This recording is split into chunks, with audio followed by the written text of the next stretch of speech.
Kita tiba di segmen akhir One on the Spot. Masih bersama saya Dwi Anggia dan juga masih bersama Pak Menteri Kelautan dan Perikanan Pak Tenggono. Kita bicara soal garam. Ya. Ini target pemerintah kan 2027 swasembada ya Pak ya? Harusnya 2025 kalau saya 2025 itu untuk garam konsumsi, betul. 2027 garam industri. Ya. Ini memang bicara garam impor ini agak ironis ya Pak. Kita dari negara yang maritim. Punya maritim, garis pantai terpanjang nomor 2 di dunia, tapi kita masih air lautnya impor. Bagus. Betul. Alasannya nggak bisa mencukupi kuota kebutuhan garam konsumsi. Berapa Pak? 4,9 juta 4,9 ton. juta. Berapa yang bisa kita penuhin Pak Menteri? Kalau saya nih jujur ya, kalau semua pihak mendukung dan menurut saya keinginan pemerintah kan sudah kuat. Kalau saya bilang 100% bisa. 100% kita nggak impor sama sekali. Bisa. Mimpi 2027 enggak. Apa yang harus dilakukan? Karena kan selama bertahun-tahun sepertinya saya bilang baru ini nih yang serius nih Pak. Garam konsumsi dari masyarakat kan ada yang di Jawa nih, Jawa Barat, lalu kemudian di Jawa Timur kan cukup kuat ya. Jawa Timur itu bisa sampai 1 jutaan lah kurang lebih. Lalu wilayah-wilayah Indonesia Timur ini masih dengan tradisional. Ya, tradisional itu artinya air laut yang kemudian diendapkan kan gitu. Yeah. 1 minggu dia kena panas terus langsung jadi kristal garam. Tapi ada juga garam yang kemudian di develop atau dibuat dari air laut menggunakan teknologi langsung keluar jadi garam. Dengan NaCl 97 misalnya. Contoh yang dilakukan oleh di Banten, dia produksinya sekitar 200.000 ton 1 tahun gitu. Nah, yang untuk kepentingan industri yang garamnya itu dibutuhkan NaCl-nya tuh 98. Yang lebih tinggi ya. Itu sangat bisa. Kalau dari masyarakat itu butuh proses, jadi kita proses ulang di washing dan lain sebagainya, dia bisa meningkat menjadi 98. Yang sekarang yang dominan di impor berarti garam. Untuk kebutuhan seperti kayak bikin kaca, industri-industri. Garam industri ya berarti ya. Terus kemudian kertas, kayak gitu. Ada juga yang berpendapat begini, saya juga sempat diskusi sama teman bahwa kita punya garis pantai terpanjang, tapi itu nggak ngejamin bisa produksi garam. Kenapa? Karena lahannya nggak tersedia. Benar nggak Pak? Lahan untuk petani garam, karena nggak semua pantai bisa dijadiin tempat lahan petani garam. Ya nggak juga, nggak juga seperti itu. Jawaban itu salah kan? Artinya kan kita dianugerahi ruang kayak gitu, masa ya nggak bisa. Tinggal mau apa tidak kan itu soalnya. Kalau tidak mau manual, tadi saya sebut kita menggunakan teknologi, ya kan. Tapi kalau mau masyarakat yang mau terlibat di situ, ya itu dengan cara manual. Jadi harus disiapkan lahan dalam skala yang pas, kemudian mereka bekerja terus begitu dan hasilnya kemudian bisa dilakukan.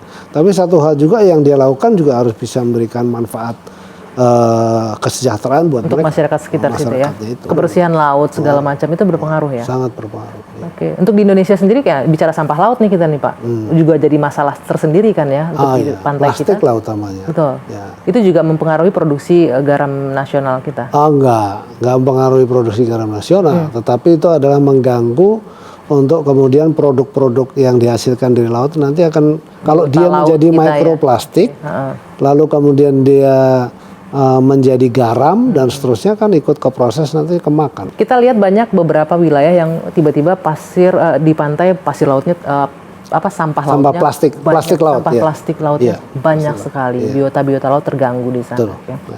Oke Pak Menteri, kita geser sedikit. Anda sebelumnya di pemerintahan Pak Jokowi juga di posisi yang sama. Sekarang di pemerintahan Pak Prabowo masih dipercaya untuk memimpin Kementerian Kelautan dan Perikanan. Kalau ditanya mau mengevaluasi diri sendiri gimana tuh Pak? Kan evaluasi apa nih yang harus dilakukan dari periode sebelumnya ke periode ke depan nih di pemerintahan Pak Prabowo terhadap kinerja? Iya gini. Jadi dulu kan saya sebetulnya sebagai wakilnya beliau 1 tahun 2 bulan.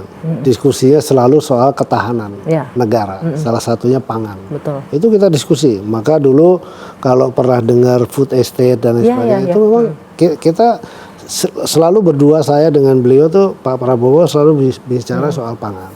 Nah lalu kemudian ketika saya ditugaskan di Kementerian Kelautan Perikanan adalah yang pertama tentu kita belanja masalah ya. Untuk tahu persis kelautan perikanan ini seperti apalah. Masalahnya apa yang sudah Masalahnya apa, lalu kemudian ngapain dan apa yang dikelola.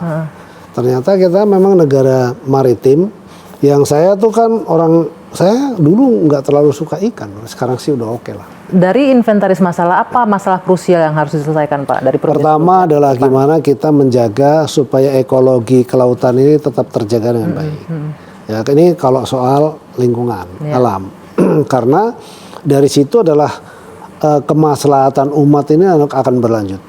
Jadi udara yang kita hirup, air yang kita minum, terus kemudian pohon yang tumbuh dan seterusnya, itu kan peristiwa alam dari laut semuanya itu. Ya kan, dan tentu itu harus kita jaga. Kalau lautnya rusak, ya ini rusak. Kan gitu, kan kira-kira gitu, kita nggak bisa apa-apa. Nah, yang kedua, gimana kita bisa memberikan kontribusi yang maksimum terhadap potensi kelautan kita untuk menunjang pertumbuhan ekonomi. Karena ini kan menyangkut soal perut. Jadi artinya masyarakat kita tumbuh juga, sementara daya dukung bumi kan cuma seperti itu saja. Itu yang kemudian kita lihat waktu saya datang, ekspor ikan kita itu masih biasa gitu, kurang dari 4 miliar dolar.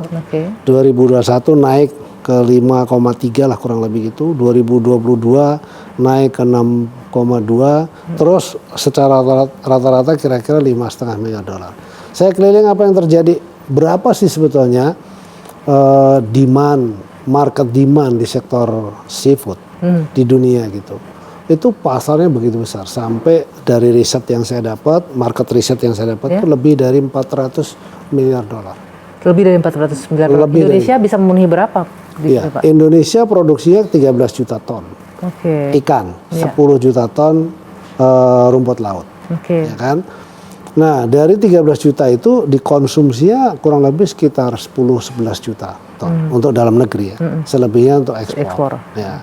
Nah, ekspor itu hanya 5 komoditi utama, udang, tuna, cakalang, rajungan, sama cumi, sotong, gurita. Selebihnya itu lokal konsumsinya, untuk dikonsumsi di lokal. Gitu. Jadi peningkatan ekspor ikan sudah dilakukan. Terus apa lagi Pak hasil evaluasi? Akan yang PR ke depannya? Seluruh infrastruktur kelautan perikanan mesti harus direvitalisasi. Jadi memang dulu sebetulnya punya anggaran yang cukup di 2014, tapi oleh menteri pada waktu itu atas nama efisiensi dikembalikan. Itu lebih dari separuh dikembalikan. Dan dampaknya adalah seluruh infrastruktur yang ada ini tidak dibangun oleh kementerian lain karena mereka juga sibuk dengan yang lain. Nah, jadi akhirnya terus kemudian menjadi buruk sekali. Dan itu salah satu juga kemudian kalau saya keluar ketemu sama Jepang, ketemu sama, kita ekspor ke Jepang kecil loh dibandingin dengan kalau kita ke Amerika. Ke Jepang itu cuma rata-rata di 700 juta US dollar. Sementara ke Amerika, ya mereka mengatakan kita punya sumber daya alam laut yang bagus. Mereka sebagai salah satu konsumen ikan yang besar juga gitu. Tapi mereka mengatakan bahwa kita tidak memiliki tingkat ketertelusuran yang baik. Jadi kita ketertelusuran. Jadi artinya ikan ini dari mana ditangkap? Cara nangkapnya gimana? Oh, mereka butuh sampai spesifik itu. Karena buat dia tuh sehat penting. Higienis penting. Dan lain sebagainya. Nah, ini yang kita harus edukasi. Masyarakat kita harus edukasi. Masih kurang nelayan kita dalam hal ini. Bukan hanya kurang, karena memang itu harus intervensi pemerintah, jadi sangat kurang gitu. Bagaimana merevitalisasi tambak-tambak kita? Tambak kita ini masih sangat tradisional, ketinggalan sekali lah dibandingkan dengan negara-negara lain. Semua hal ini, tambak ikan, tambak udang. Contoh Pantura. Pantura itu ada 78.000 lahan tambak yang idle. Yang sekarang ini boleh dibilang nggak jadi apa-apa. Nah, kita buat model, sudah berhasil baik modelnya, kita bikin model tambak tilapia.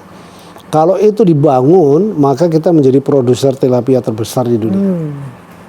Program-program ini yang kita sampaikan dulu ketika kepada Presiden Jokowi dan juga kepada Pak Presiden Oke. Prabowo. Gitu. Mudah-mudahan semua programnya bisa tercapai. Satu PR lagi, Pak. Itulah menyebabkan saya disuruh lanjut. Itu kan Enggak, kamu satu PR nanyanya lagi, gitu. Pak. Satu PR lagi dari saya. Iya, apa? 2 minggu lagi kita tanya siapa yang jadinya pembangun pagar laut. Iya, Gitu. nanti. Nanti. Kan belum. Oke, Pak Menteri, itu PR dari kami lah. Iya. Masyarakat, mewakili masyarakat, Iya, Pak. iya. Tetap harus tahu nih siapa nih yang punya pagar laut 30 km di pantai. Jangan-jangan Nanti kita TNI, kembali. Wan. Enggak lah, Pak, ya kalau kita. Oke. Baik, Pak Menteri, terima kasih sekali lagi atas waktunya, Pak. Terima kasih. Oke, terima kasih sekali lagi untuk waktunya. Demikian perbincangan saya dengan Menteri Kelautan dan Perikanan, Sakti Wahyu Trenggono. Saya Dwi Anggia, saya tutup one on the spot. Kita jumpa lagi pekan depan.